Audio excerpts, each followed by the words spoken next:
Hello， 大家好，我是华伦，欢迎来到爱故事频道。我喜欢听故事，希望故事能带给您想象力、思考力、判断力以及创造力。让我们一起来听故事喽。上次说到呢，这赵孝成王要去抓这魏齐，魏齐在收到消息之后呢，他赶紧脚底抹油，连夜逃出六字大吉啊。但他能去哪呢？有了，赵国的相国于钦呢，跟他也有些交情。或许他能说服赵孝成王收回成命啊。来到于钦的住所之后呢，魏齐把整件事情的来龙去脉以及他的目的向于钦说了一遍。于钦在听完之后，他跟魏齐说：“眼下这时机恐怕无法说服赵王啊，这样吧，我带你去魏国看看，能不能有机会躲过这一劫吧。”这魏齐一听，带我去魏国，什么意思啊？只见这于钦呢，将他的相印解了下来。这相印解下，或是说解下相印啊，就是把他相国的印章交出来，或是留下来。也就表示他要辞官啦。哇，真的假的？这么乱的战国时期，竟然还有这么讲义气的人哦！别怀疑，这世界真的就是有好人呐，而且还不在少数。当然了，坏蛋也没少过啦。听到这，魏齐感动到眼泪差点掉下来。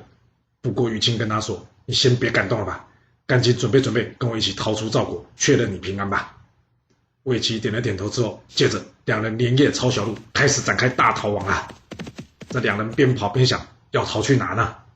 这于钦跟魏齐说：“这年头讲道义的人还真不多，眼下我脑袋里人选只有这魏国的信陵君，要不我们就逃往魏国，或许我们可以请这信陵君帮忙，协助我们前往这楚国，再看看能否有机会躲过这一劫吧。”就这样，这从魏国逃到赵国的魏齐又跑回到魏国大梁来了。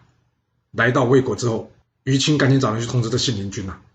这信陵君一听，哇，不会吧，躺在家里都中枪哦，这已经送出去的烫手山芋，怎么又跑回到我魏国来？这该怎么处理啊？要是不知道怎么处理，那简单，士兵武装给他用起来。有哪武装？就是装死、装病、装傻、装笨、装不会。那这次要用哪招了？就用装死这一招好了。于是信陵君对于钦的求救讯息呢，想要给他来个已读不回。不过信陵君一想，这于钦连相国的位置都不要了，就为了保住朋友，我这么做传出去，会不会被人家说我没道义啊？反正只是帮忙送他们去楚国，又没有什么。不过不对，听说范雎的为人啊，是一饭之德必偿，但睚眦之仇也必报。我这么做不就等于跟他结下梁子吗？这左右为难的信陵君啊，最后决定先请人回复于钦说，请他们先等一下，这问题呢，他需要仔细的考虑一下才能回复。那他有好好的考虑吗？人家怎么说也是战国四公子之一的信陵君魏无忌耶，既然说要想，那当然会好好的想一下啦。不过他不是自己一个人想啦，这战国四公子最大的共同点就是他们家里养的食客有够多啊。正所谓树大必有枯枝，那人多嘞，别想错了，人多就一定会有先知啊。没错，人多好办事啊。这信陵君问大家，你们有谁知道这于钦是什么样的人吗？还有，你们觉得这忙我要帮吗？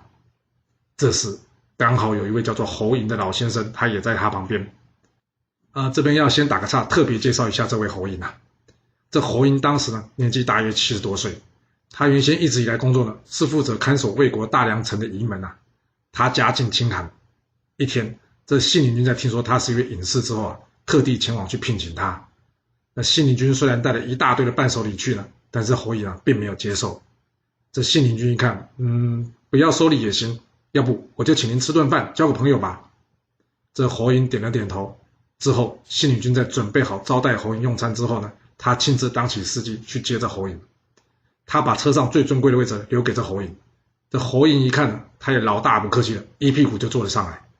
上车之后，他跟信陵君说：“我有个好朋友呢，在市场的屠宰场那边，可以麻烦您将你的车子停到那边一下吗？我想要拜访他。”这信陵君一听呢，他二话不说，便将这马车掉头前往这市场。来到市场之后，只见到这侯嬴下车去与他这位叫做朱亥的朋友在那边话家常。哇，有没有搞错啊？竟然在这边聊开了。要知道信陵君家中可是还有一大票人在等着你们回去吃饭呢。虽然信陵君的随从一直在旁边唠唠叨叨，想要去催促这侯嬴啊，但是这信陵君自始至终面带微笑，不让下人去打扰这侯嬴。那要等多久呢？很抱歉不知道哦。这过往市场人看到信陵君充当司机的样子大家都觉得奇怪，尤其是他在等的是一位衣服破旧的老先生呢。终于，这侯老先生的话终于说完了，他终于肯上车了。来到信陵君家中呢，信陵君将最好位置留给这侯嬴。那他为什么要选今天来请侯嬴吃饭呢？因为今天是侯嬴的生日啦，所以信陵君想要请大家来给他祝寿一下，也就是说声生日快乐啦。那既然主人都这么热情了，现场客人也就只好配合一下了。然而说实话，现场的来宾心里实在很想问信陵君一句话，就是这位老伯他到底哪里好啊？你对他那么客气，还让大家等那么久，总得给个说法吧。不过别担心，不用信陵君说，这侯嬴自己先开口了。他跟信陵君说，您知道我为什么会有今天的举动吗？这信陵君摇摇头说，不知道啊。侯嬴接着说，这一切都是为了您啊。哦，为了我啊？信陵君问，这话怎么说啊？侯嬴接着说啊，你想，您在大庭广众之下非常有礼貌的来接我，而这时候的我呢，却选择在不对的时间去拜访朋友。您的马车在市场上等得越久，知道这件事的人就越多。大家眼里看到的是信陵君是一位翩翩君子，他竟然愿意为一位身穿破衣的老头驾车，更愿意毫无怨尤的等待他。那您说，大家会不会觉得信陵君是个贤人啊？不过至于我侯嬴吗？今天则是要充当小人一回啦。这信陵君一听他大为感动啊，没想到侯嬴竟然用毁坏自己名声的方式来成就他的名声啊。所以在酒席结束之后呢，他邀请侯嬴成为他的上宾。那市场上那位屠夫朱亥呢？侯嬴对信陵君说，他是个隐藏在民间的高手，您可以试着去邀请他看看，不过我不保证他会答应哦。听到这信陵君赶紧去邀请这朱亥，然而却如侯嬴所说的，这朱亥呢不愿意到信陵君的门下，对于信陵君的邀请呢，他是直接把对方当空气，根本不予理会，也不说声谢谢。这信陵君一看，这人好怪啊，听不到我说话吗？但他转念一想，算了，侯嬴有说过对方不见得会答应我的邀请，既然现在对方不想理我，那我就不勉强人家了。所以呢，他礼貌性的致完意之后呢，便离开了。那这朱亥到底有什么本领呢？现在还不知道。不过千万不要小看这些屠夫啊！还记得我们之前说过《刺客列传》中的专诸以及聂政吗？他们两个原先也都是屠夫出身的，不是吗？那现在知道这位侯嬴老先生为什么会出现在信陵君旁边开口说话了吧？这侯嬴开口跟信陵君说，是啊，人不容易让人家了解，而想要了解一个人也不容易啊。怎么这话听起来有点像是绕口令，什么意思啊？没关系，听不懂的话我们接着往下听。听完他说了整段之后，我们再来判断。侯嬴接着说，想要了解一个人呢，可以从他的言行或是事迹来判断。我听说当初于钦踩着草鞋去见这赵王，第一次赵王就赏赐他一双上好的白玉以及黄金100两，而第二次呢，他又去见赵王，赵王则是任命他为上卿。第三次他再去见赵王，这赵王就任命他为相国，封万户侯。这相国位置是天下人都想要的，但于钦却愿意为了这走投无路的魏齐放下这人人想要的官位，然后跟他一起亡命天涯。他把朋友的困难当作自己的困难，所以带着魏齐来找您。这件事大家都知道，而您却在问于钦是什么样的人，所以我才说，人真的不容易让人家了解，而想要了解一个人也不容易啊。听懂了吗？侯嬴的意思是，想要了解一个人的确不容易啊，但要了解你信陵君是个怎么样的人好像也不太容易。简单来说，侯嬴就是在说反话啦。他在暗指这信陵君，你不想帮忙就直说嘛，干嘛来句话问大家说于钦是个怎么样的人啊？太假了啦。看来这侯嬴的骨头也挺硬的哦，竟敢在大家面前来酸老板。那信陵君听了之后，他会怎么处理呢？找机会做掉侯嬴吗？没啦，人家不会这样做啊。不管怎么说，他也是战国4公子之一啊，而且侯嬴还是他的上宾啊。所以他在听完侯嬴的话之后呢，他跟大家说，侯嬴说的对，是我太小心眼了，来，赶紧派人去把这2位带进来吧。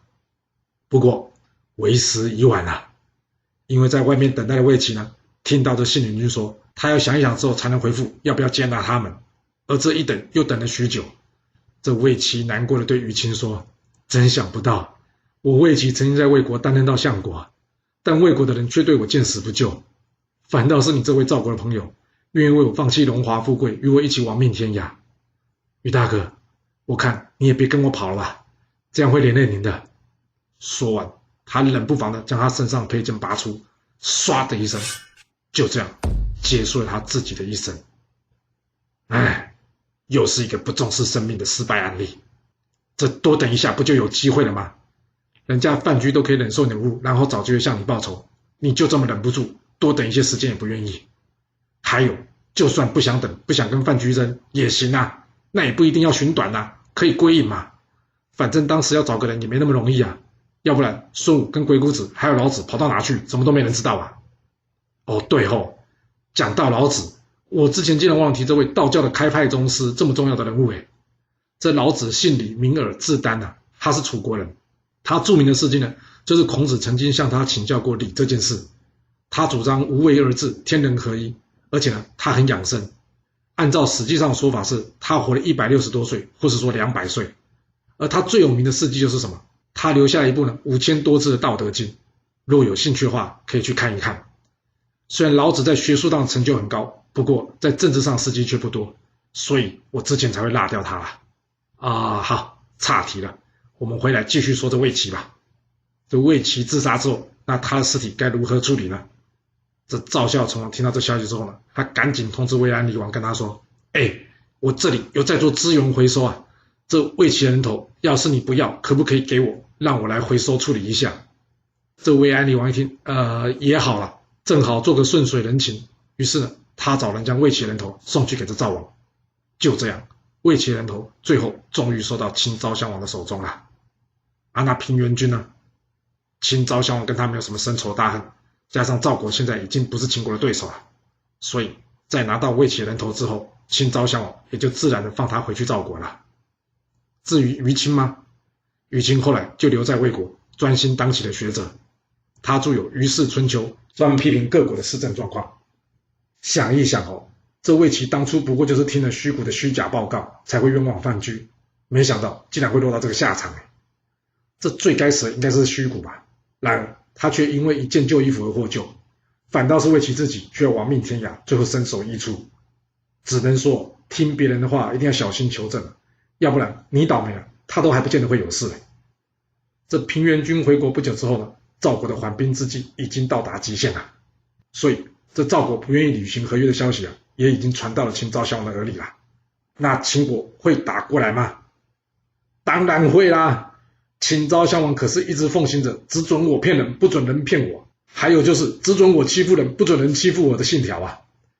可恶啊！我看这合约上的墨汁都还没干，你赵国竟然就敢给我撕毁合约！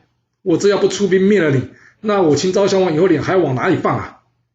秦昭襄王49年正月，在他一声令下，秦军出击攻赵。那应该要派谁担任主将呢？白起目前报病号，好吧，那就派出武大夫王陵领军攻赵吧。反正赵国之前已经被白起打得七零八落了，我看现在秦军应该随随便便就能攻下赵国都城邯郸，这座现在位于河北邯郸市，有着河北南大门之称的城市。真的有这么简单吗？要是有这么简单，那白起的名号不就白叫了吗？而且赵国那边已经重新启用了廉颇来对抗秦国了，那你想这仗有可能会像之前一样的顺利吗？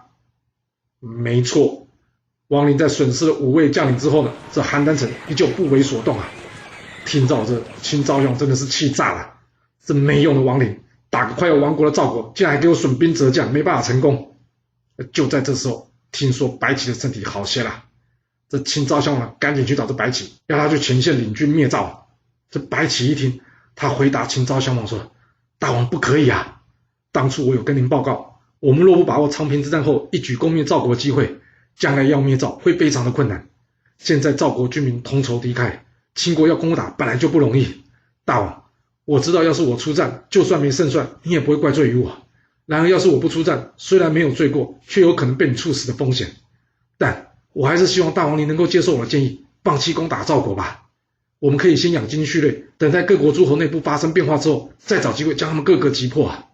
大王，真的没必要，一定要在这时候坚持要灭了赵国啊！加上长平一战，我军损失惨重，若这时候各国诸侯来攻打我秦国，秦国就危险了。大王，听臣的建议，撤军吧。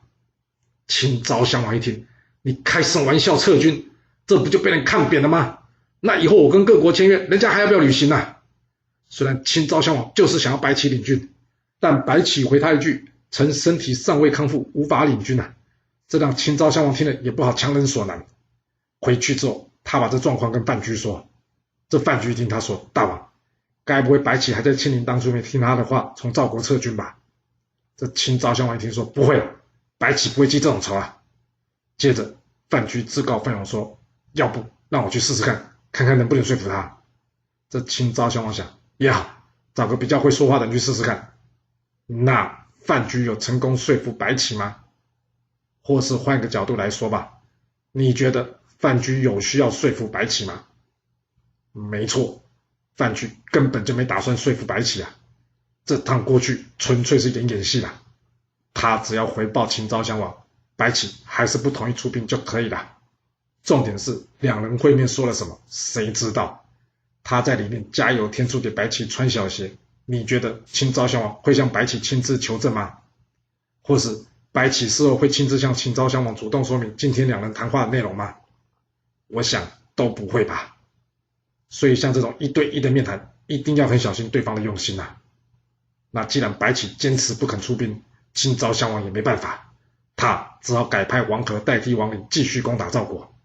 但换上王和也好不到哪，这数十万秦军围赵，从1月围到了8、9月，看看又成了持久战了。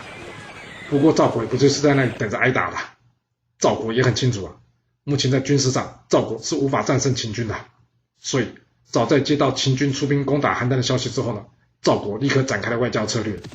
在魏国这边，由于平原君的老婆是魏国信陵君的姐姐，加上两姐弟感情很好，所以赵王请平原君的夫人呢，不断的写信去恳请着魏国出兵救赵。而这魏安离王呢，原先就已经打算与赵国合纵了，所以他在收到赵国的求救信之后呢，立刻派出晋鄙，率领10万大军援助赵国啊。哦，看起来魏安离王很有义气哦。算了吧，义气不能当饭吃啦。尤其是这秦昭襄王在出兵之前就已经放话了，这赵国我秦军很快就能攻下来了，谁敢帮忙就是与我秦国为敌。我修理完他之后，我就来好好招呼这些不听话的家伙。哇，搞恐吓哪会有用啊？有用，因为秦昭襄王不只用口头恐吓，更实际展开行动啊。他派出张唐领军攻打魏国，这魏国守将蔡魏啊，竟然弃城不守，直接逃回魏国。之后呢，他被这气得半死的魏安离王将他给斩首。不过，就算杀了蔡魏，也改不了秦军强悍的现实啊。这魏安离王一看，他跟晋鄙说：“要不你就将军队呢先停在邺这个地方，我们先看看秦赵两国交战结果怎么样，我们再决定下一步动作吧。”不会吧？赵国能等你魏国这样看看哦？没错，信陵君知道这消息之后呢，赶紧去请这魏王收回成命，出兵救赵。不过这魏安离王早就已经被这秦国吓破胆了，这信陵君没办法，赶紧回到家中了，看看食客之中有没有能言善道之人。有，当然有啊，养这么多人怎么会没有呢？不过很抱歉呢，就算再能说，也没有一个人能说服这个已经被吓破胆的魏王哎。那该怎么办呢？秦军攻赵10万火急啊，然而魏国援军却无法赶到。那赵国还有其他的援军吗？或是这一战赵国就会被灭了呢？这故事会如何的发展呢？我们要到下次才能跟各位说咯。好啦，我们今天就先说到这。若喜欢我的故事，要麻烦您记得动动你的手指，给我5星评价，或是点赞、订阅、追踪以及分享哦。当然，也欢迎您留言分享你对这一集的想法，或是你也可以请我喝一杯咖啡或是饮料，让我有持续创作的动力。其实历史就是顶层阶级的生活记录，了解顶层阶级的思考逻辑以及做法方式，我们就有机会改变自己的未来。谢谢您来听我说故事，我们下次再见咯。